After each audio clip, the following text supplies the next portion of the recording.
Hello and welcome to the first official Nintendo Game Club podcast. I'm your host, the Scottish Lion, and with me today are Michael, aka Awada Fan. Hey everybody. And then we also have Castar Man, Amog, who's our typical host. So, the reason I'm hosting today is because this is a little bit of a different podcast. We've changed Game Club up for those of you who follow Game Club. And the idea of what we're doing now is we're giving each game a month, and we're going to focus a unique podcast on that game each month, and then we're also going to do unique discussion. Hopefully this is a better way to focus on the game and let you guys experience the game a little bit more, come up with some better challenges. So if you have any comments, questions, requests, just leave that in the comment box, or you can message any of us, and we'll get back to you. We always are looking for more ideas. The game of the month for April is Kirby Star Allies. However, this podcast is on the game for March, Super Mario World. So with that, let's start things off and just talk about our initial thoughts on Super Mario World, if you will. How we got introduced to Super Mario World. So anybody want to go first? Yeah, I can take over if y'all don't mind. So I actually first got introduced to Super Mario World when I started collecting old games. So back in the 90s, I think it was, I was playing the Nintendo 64 and the Game Boy and Game Boy Color, and then I started to realize, oh wait, video games didn't start with those devices. There were earlier consoles, and so I was a big Zelda fan. And I wanted to play Link to the Past because everyone said it was so amazing. So I bought a Super Nintendo with Link to the Past, and I also got Super Mario World. So I was about to play Link to the Past when I first got this console, but I figured I should at least look at Super Mario World first before starting the other presumably longer game.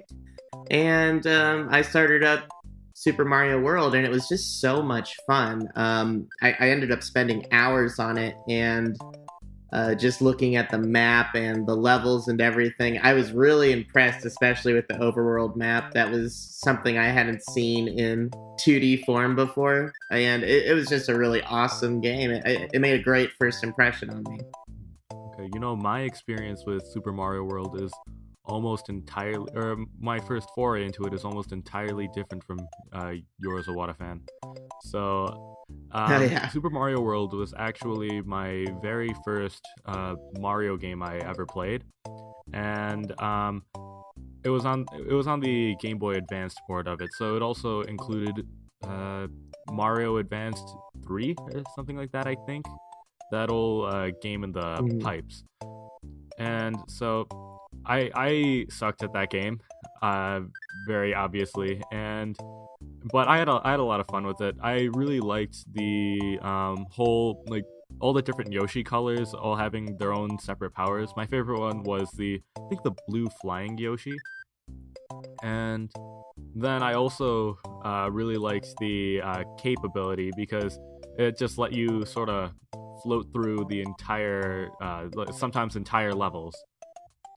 But yeah, I wasn't very good at it, and actually, I had assumed from Super Mario World that every single of the 2D Mario games would have included a sort of overworld map.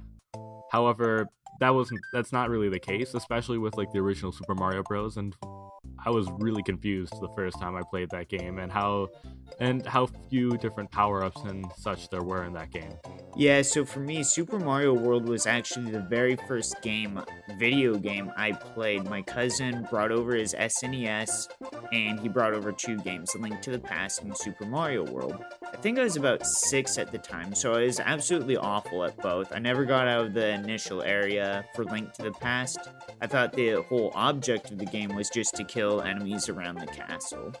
Anyway, Super Mario World, I ended up playing through with my sister mostly, and I fell in love with it. Unfortunately, he didn't let me keep the SNES. It was just for a weekend here and there. I think I only actually got to Vanilla Dome, and that was a huge accomplishment for 6-year-old me. So, fast forward a couple of years, and I eventually get a Game Boy Advance, and that's where I ended up playing Super Mario World on the most. That's the console I beat it on, so a little bit different than the SNES version. It's where I fell in love with Yoshi, and it kind of influenced how I would grow up playing video games.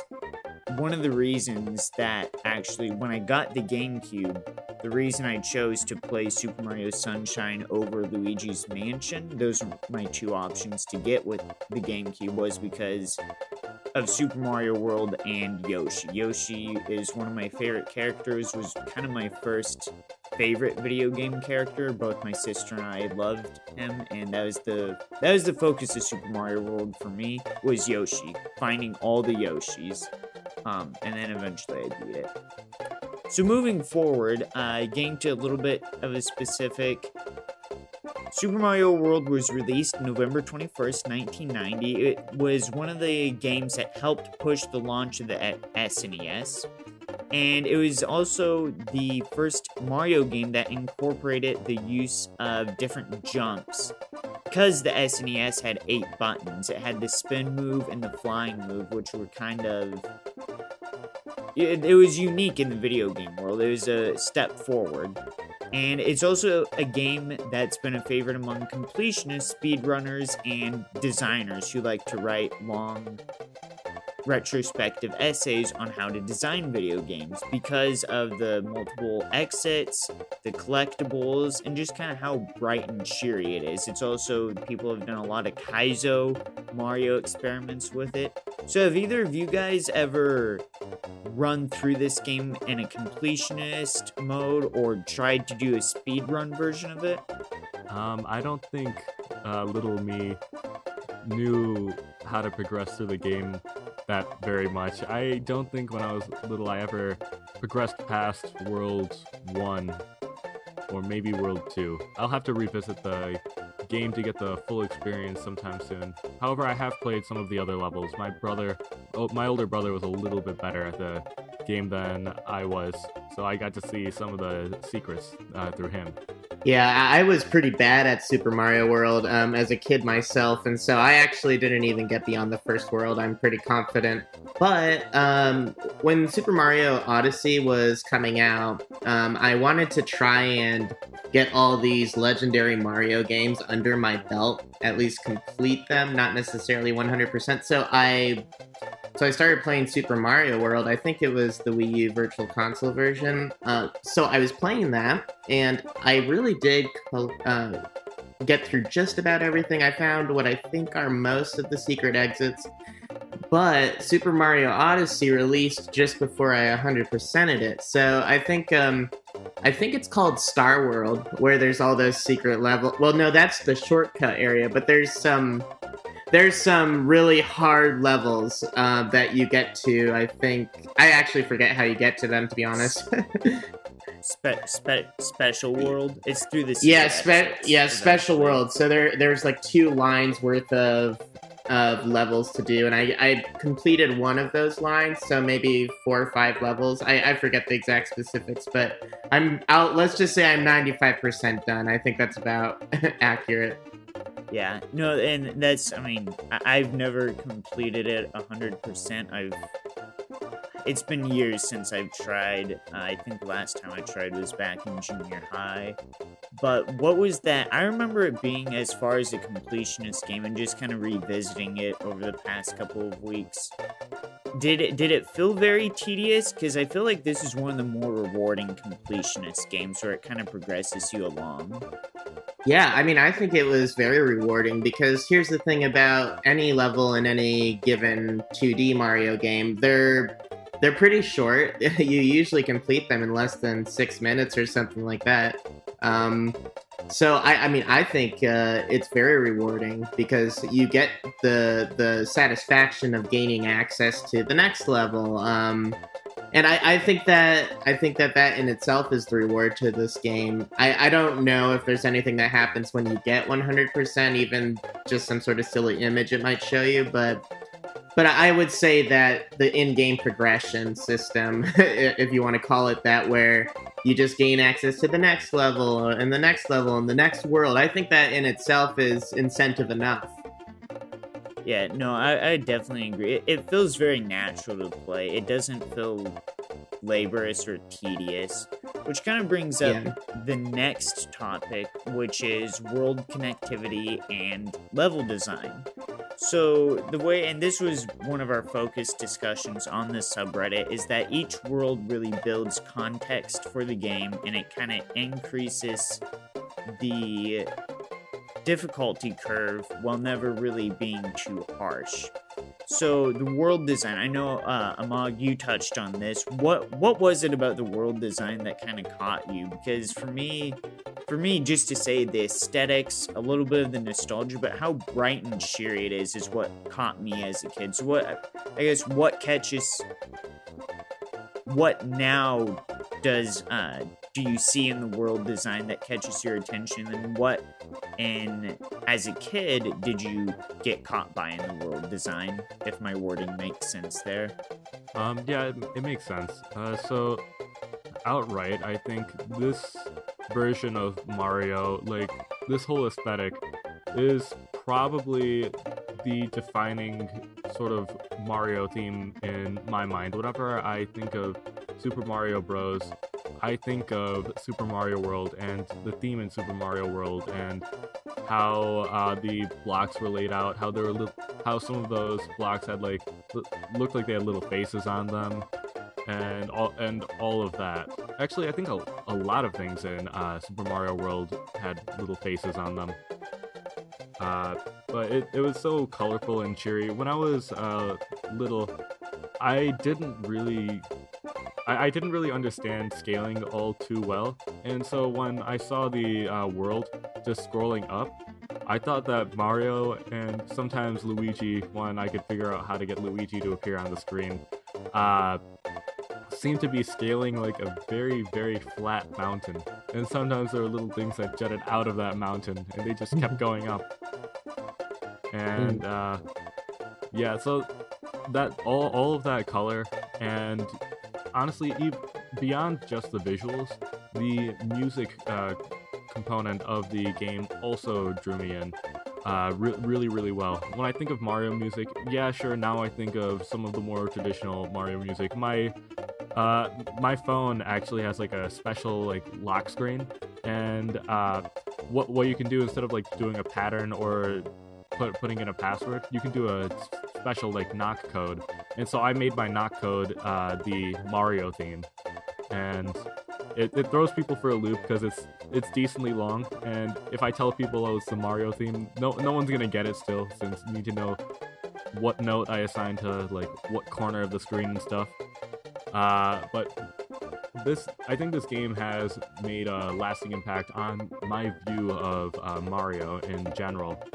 Yeah, no, I'd agree. This is a game that, well, like I said, it really influenced the way that I thought of Mario, especially with Yoshi. And one of the reasons I love the aesthetics of this game is because it can catch the kid, or it can catch and a lot of us, played this game the first time as a kid, but it can also catch the, I want to say professional video gamer, but the mature video gamer that kind of goes for the more in-depth as well. So, Michael, what were your thoughts on on that aspect of Super Mario World?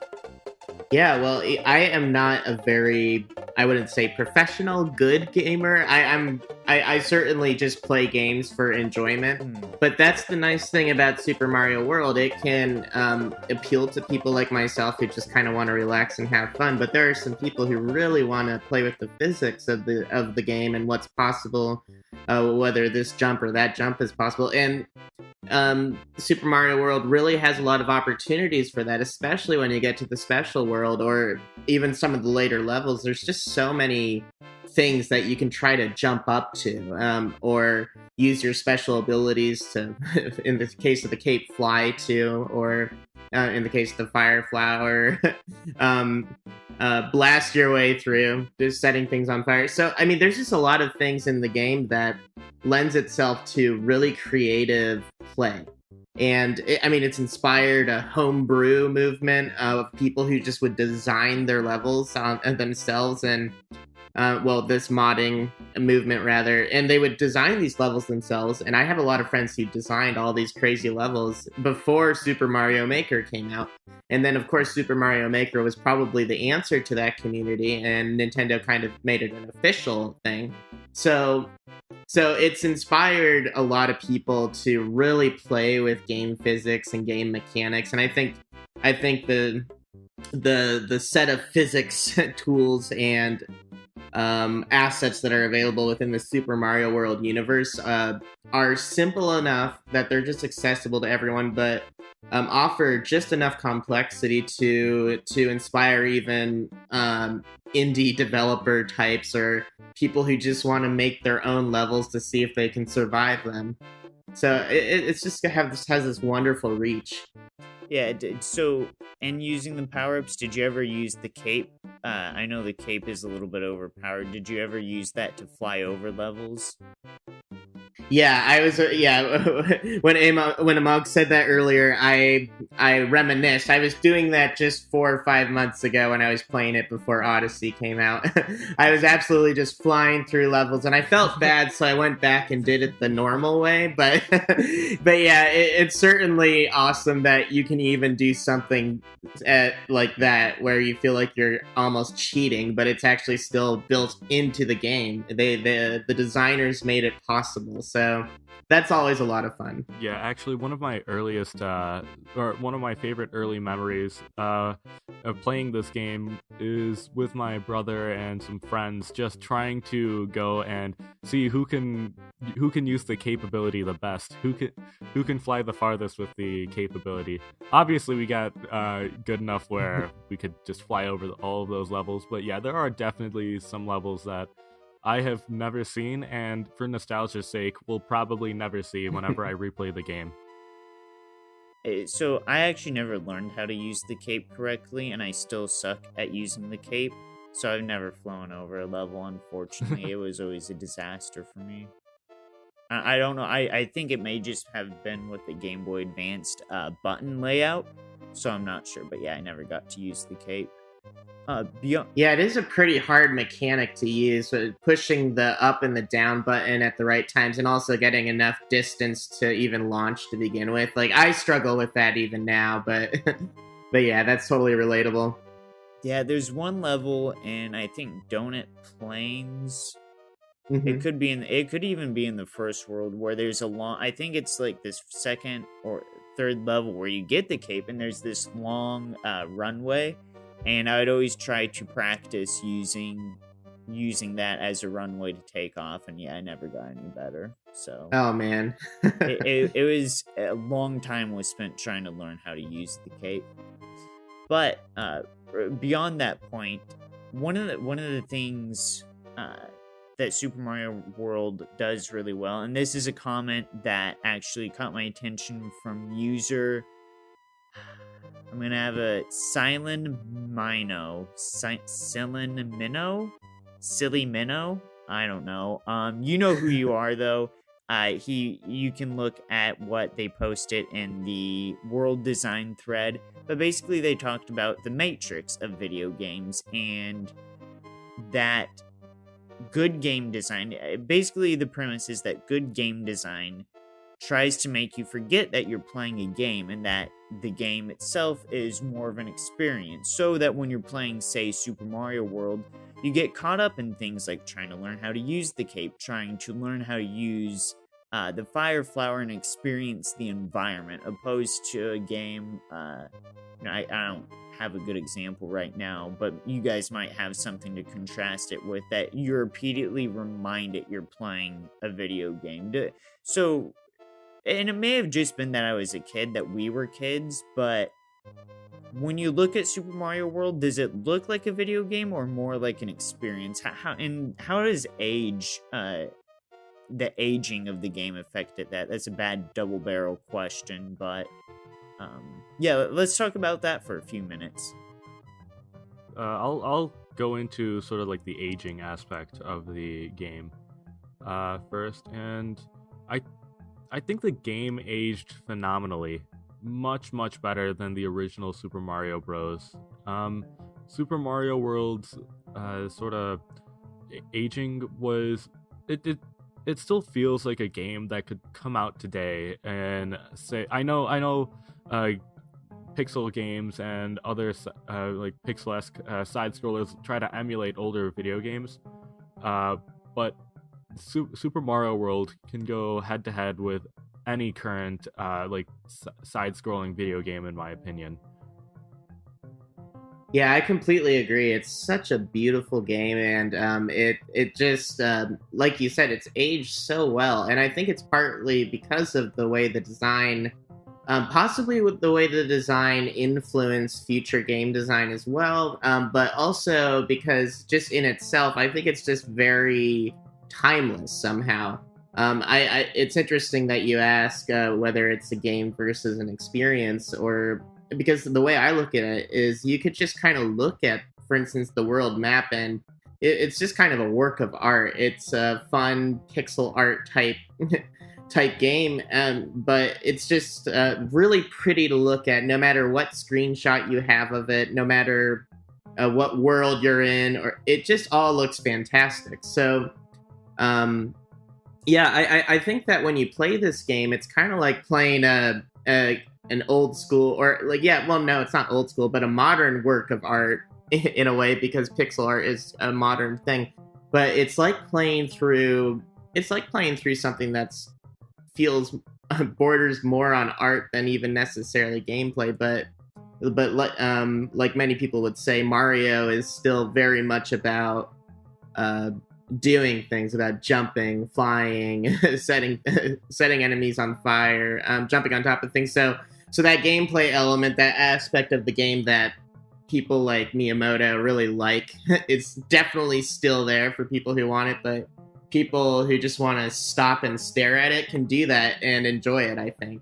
Yeah, what I was just looking for was the Game Boy Advance flyer. In some of the older Game Boy Advance games, there used to be the old map, so you would get like a world map and an enemy chart with the game. Do either of you guys remember that? I don't think I ever actually started to hold on to my game boxes themselves up until the 3DS, or late DS actually.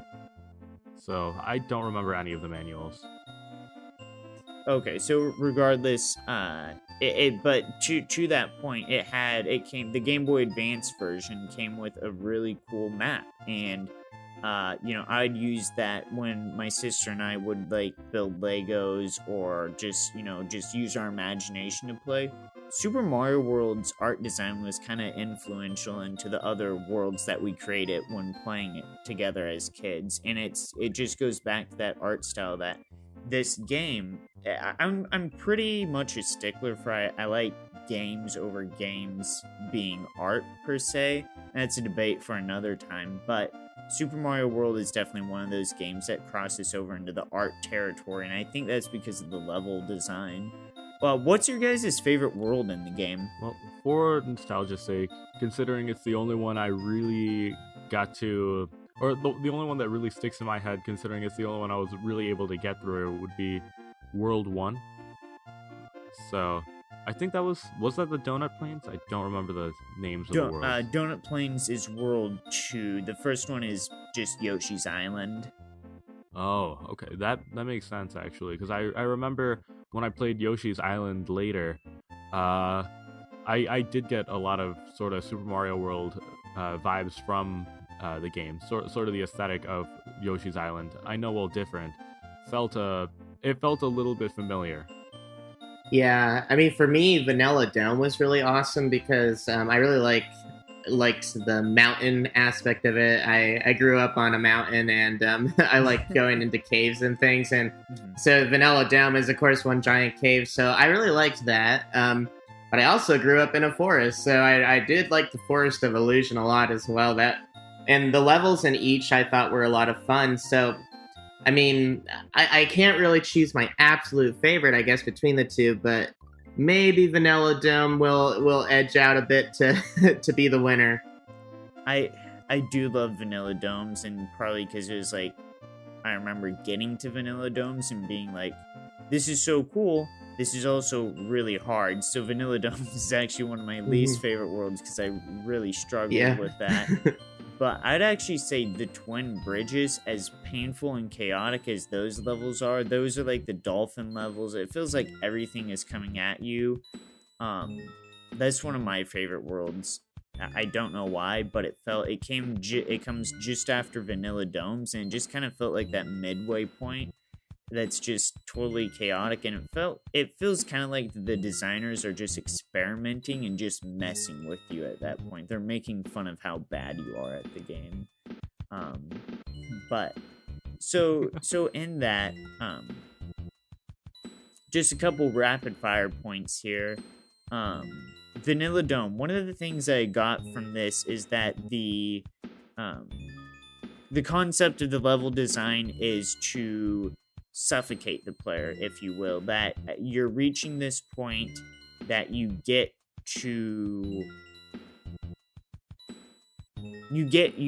build up your skill enough to beat the first and second world, and it kind of teaches you, but then it introduces this new concept where it suffocates the player by putting them in a cave.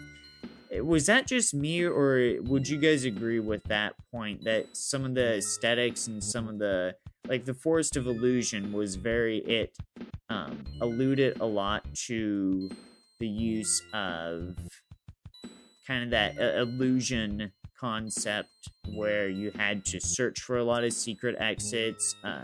Chocolate Island was very plain, but it also had the mountains. The Twin Bridges was that kind of chaotic feel, but that because of the upbeat music on Twin Bridges, but that, each aesthetic design played a really specific role in how the player is supposed to attack the game. Yeah, I would absolutely agree with that. I mean, despite liking Vanilla Dome, I do agree that it really felt like there's an up in difficulty there. And I mean, the metaphor of being suffocated, it makes a lot of sense. And in addition, you're literally in a dome. Everything feels a little closer. You're sliding down between caves and little nooks and crannies all throughout the levels. And so, yeah, absolutely. There was a shift there. And then really the rest of the game, in the whole game as a whole, every world you're in, or every area does have a thematic tone to it, changes to it. And I think you capture that well, for instance, when you describe the bridges, where it's kind of, there's cheery music there. You've kind of earned your place in the game, that you're starting to get good, and then it just throws chaos at you that you have to figure out how you're going to get past. And if I recall correctly, you could even fly over at least one of the bridge levels, so that's one of the levels you could cheat on. But at the same time, if you really wanted to get into the nitty gritty, you could go for it.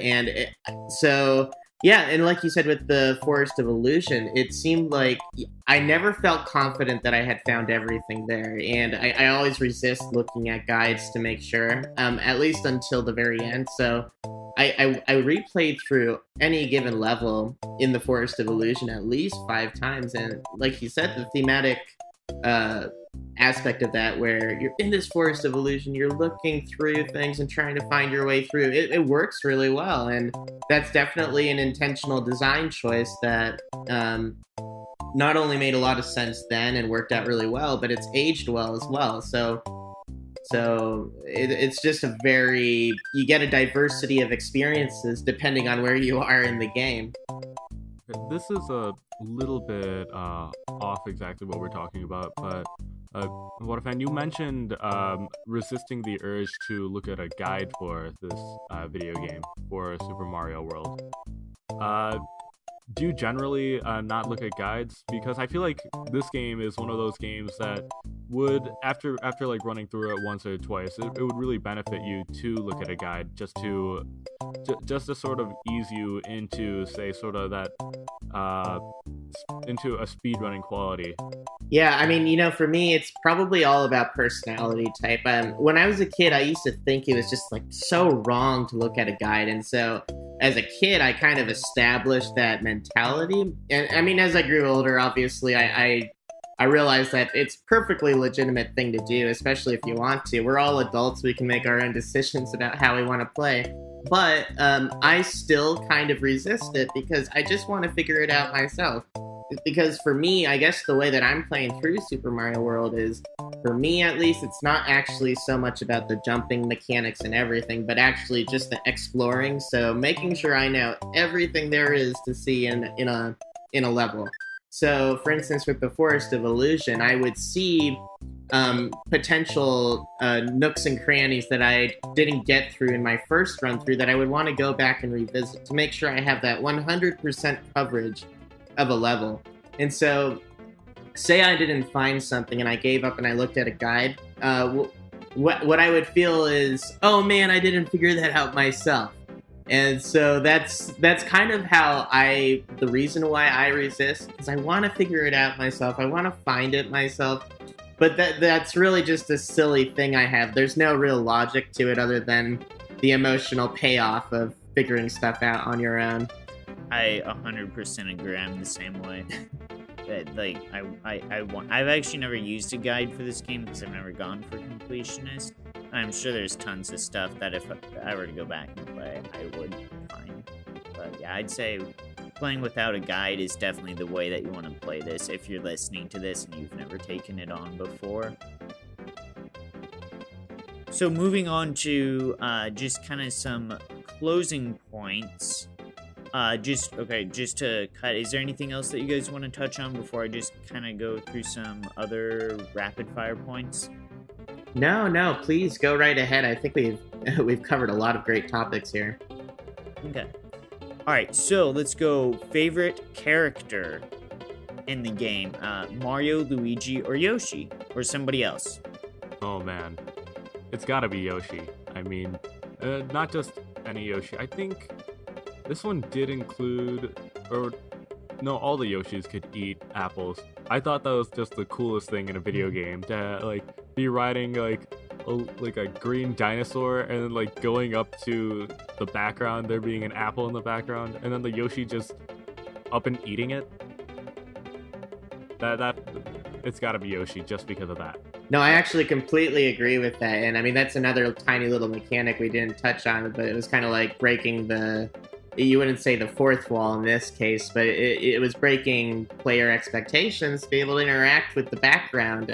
Something that we wouldn't see more of until really late. Now we see it with Mutant Mudds or other indie titles, or Shantae. But back in the day, that was a super cool thing. And yeah, that really caught me by surprise when my Yoshi just ate an apple. So I have to go with Yoshi as well. I've already said that, but Yoshi and Blue Yoshi, just to be super specific. Blue Baby Yoshi. He's awesome. Alright, so, favorite enemy, or actually probably better question, least favorite enemy that you find in the game? Ooh. I think the Hammer Bro. But I think I'm thinking of Super Mario World, but as a little kid, I could not figure out how to get past the Hammer Bro. Not only did he walk around as an obstacle for you, he also threw out hammers, making it impossible to get across for, I think, maybe 5-year-old me. Yeah, I'm trying to think of the name of the enemy. Yeah, Lakitu. The Lakitu, which has been in pretty much every Mario game I can think of, but in Super Mario World, he was equally as annoying as he always is, and it's always such a wonderful thing when you can actually defeat him and ride his cloud. I feel like there might have been a Lakitu on one of the bridge levels, but if not, there were a few levels where you could definitely ride the cloud throughout the entire level, and that was so much fun. So it's a challenging enemy that when you defeat, I think has a very satisfying payoff. So I have to go with Lakitu as my favorite, and also probably my most hated, because when you're below him and helplessly being attacked by him, it's not fun. So yeah. Correct me if I'm wrong. You can fly on. You can use those after you take out the Lakitu. You can fly on the Lakitu. Right, card, you can't can. Yeah. Yes. And that's the awesome payoff with this enemy that makes him so much fun in this game. And yeah, I think you could do that in the even as early as Super Mario Brothers, but in this game, since the worlds are more interesting, I think it makes it even more fun this time around. It does, especially on the Twin Bridge level, because that Lakitu is it Lakitu or Lakitu? It's one of those things I've never said out loud until now, so I don't know. I have no idea. But regardless of what his name is, you can kill him, and he's also the reason that one of the Twin Bridge levels is just so bloody awful. But my least favorite enemy is Magi Koopa, because you get halfway through one of the Bowser castles, you get to that point, and then all of a sudden this Magi Koopa just kind of magically black magics everything, and then you die, and it's like losing hat right before the midway point, and you're just stuck in a pit of lava staring at Mario. It's awful. I hate Magi Koopa. Let's go favorite song in the game. Is there a favorite song that you guys have? I think it's in the first or second level. It's like the whole like standard theme. Yep. I think it's a standard theme. It's not the overworld theme. It's different than it, unless they're the same. It's been a little while. They are different. I know which one you're talking about. It's very iconic. Maybe when we put the podcast link up, we'll drop these songs in the description. I don't know actually the name of the song, but I think it is like Super Mario World main theme or something like that. Yeah, the theme repeated itself several times in different iterations, depending on where you were in the game. And I was going to say, that's my answer too, actually. The first or second level, usually you go through that level quite a few times. It's also your first introduction to the game. I think it's more bound to make an impression on you. So yeah, that's the song that plays in my head when I'm just walking around, and it suddenly occurs and I can't get it out of my head sometimes. So it's certainly made its impression on me. So yeah, it's probably my favorite, I would say. I'm gonna have to go with the overworld theme. It's not extensive at all. It's, I think, like a 5-note melody. It's very simple, but it for me, it's very nostalgic. It's very vacation-y, because the story, quote unquote, there is no story, but Mario gets stuck on a vacation. So for whatever reason, the overworld theme, I hear it in my head, and I think of like going on vacation to Hawaii or, some fun exotic location. So it's a very relaxing theme to me. So I like the overworld theme. Any other final points that you guys would like to touch on? Anything that I may have missed? I seen the document for this episode that there's a point on a glitch that allowed the game to be reprogrammed into Pong and Snake. I don't know much about that. Okay, so I'll try my best to explain this, but somebody probably can. We'll link this. I found this on Reddit. It's from 3 years ago by Eric, 1996. So Eric, 1996, if you're listening, I hope you can explain this. But what this does is it was a glitch, a very complicated glitch that was pulled off at Games Done Quick 2014. And it allowed the programmer, when designing the game, to run whatever code that they chose. So in a certain area using Yoshi, you can input that code, and then you can run another code by doing a certain move with Yoshi to basically play Pong and Snake, where Mario's head is the snake on the end of some smiley blocks, and I forget, I think it's like a mushroom is the Pong ball. But that's the concept, is that it's a really crazy glitch. It's a funny video worth checking out. It's like 5 minutes long. That's it. So check it out. But it just kind of goes back to the idea that this game was a really fun... It has a lot of unique design elements that we're still finding.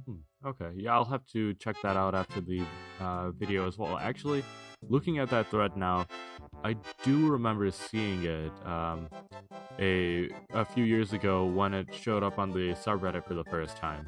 Yeah, I've heard about it myself. Yeah, it's really funny the way that people can exploit this game. I kind of hinted at it before when talking about people designing their own levels using emulators and whatever applications were designed to build levels. So there's a huge exploitation community around the Super Mario World game, and that's also what makes it so compelling, I think, even today. Yeah, no, that definitely is a very compelling point, and I think it's what makes the game last. It's very classical, and if you will, this is kind of that classic Beethoven or Mozart of video games. It's one of a lot of people, I imagine, are going to listen to this and be like, yep, I played it for the first time as a kid too. This was my first video game. It's very classical. Thank you guys for joining me, and I'm glad that we got to play this game on Game Club. If you have not yet completed any of the challenges, you can definitely go back and look at the Nintendo Game Club thread for this. You can join in the fun. Feel free to message me with any questions that you may have, and if there's a game that you'd like to see played, drop it in the comment box. Always looking for user feedback.